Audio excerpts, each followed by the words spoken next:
for the speed, reach for the whistle, go where the rail may run. Reach for the words, reach for the story, follow the rainbow sun. To a shining time station, where dreams can come true, waiting there for you.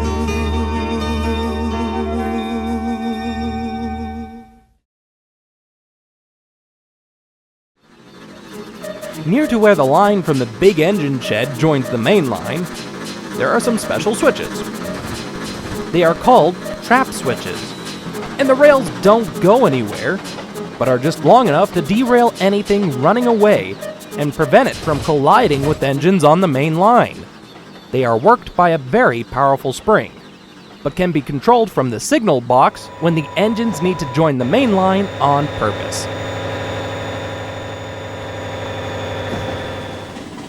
Henry could never understand why they were there. Useless things, he grumbled.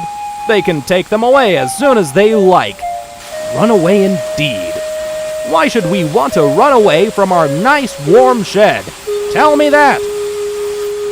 Neither Gordon nor James could, so they didn't bother to try. One night, Henry was alone in the shed.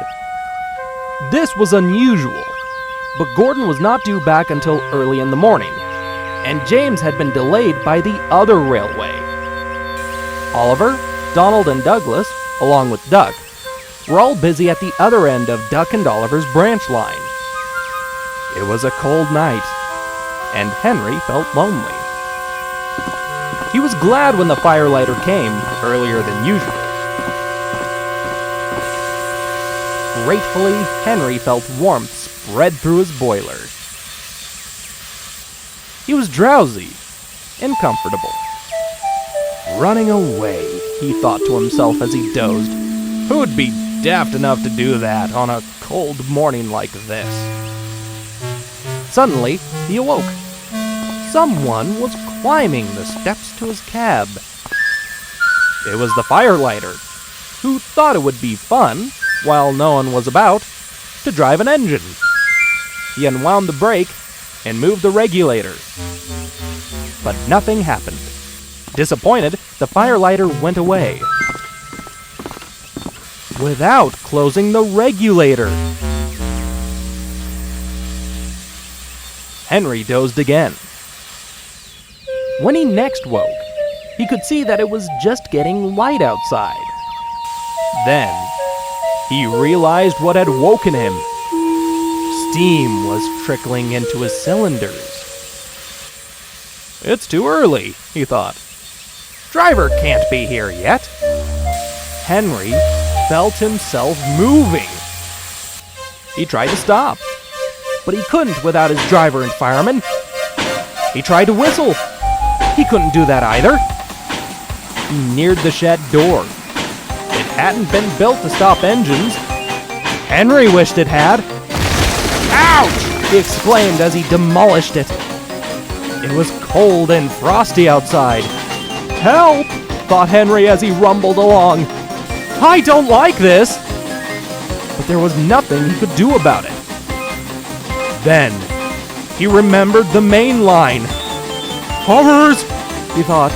I hope nothing's coming.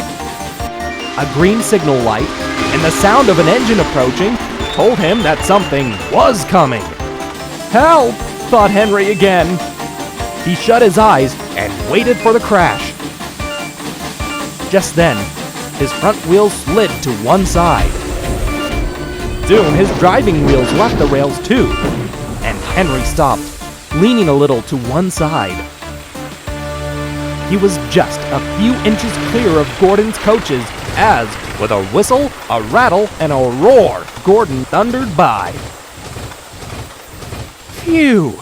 That was a near miss, hissed Henry as men shouted and began to run towards him. Thank you, trap switches. You can stay there just as long as you like.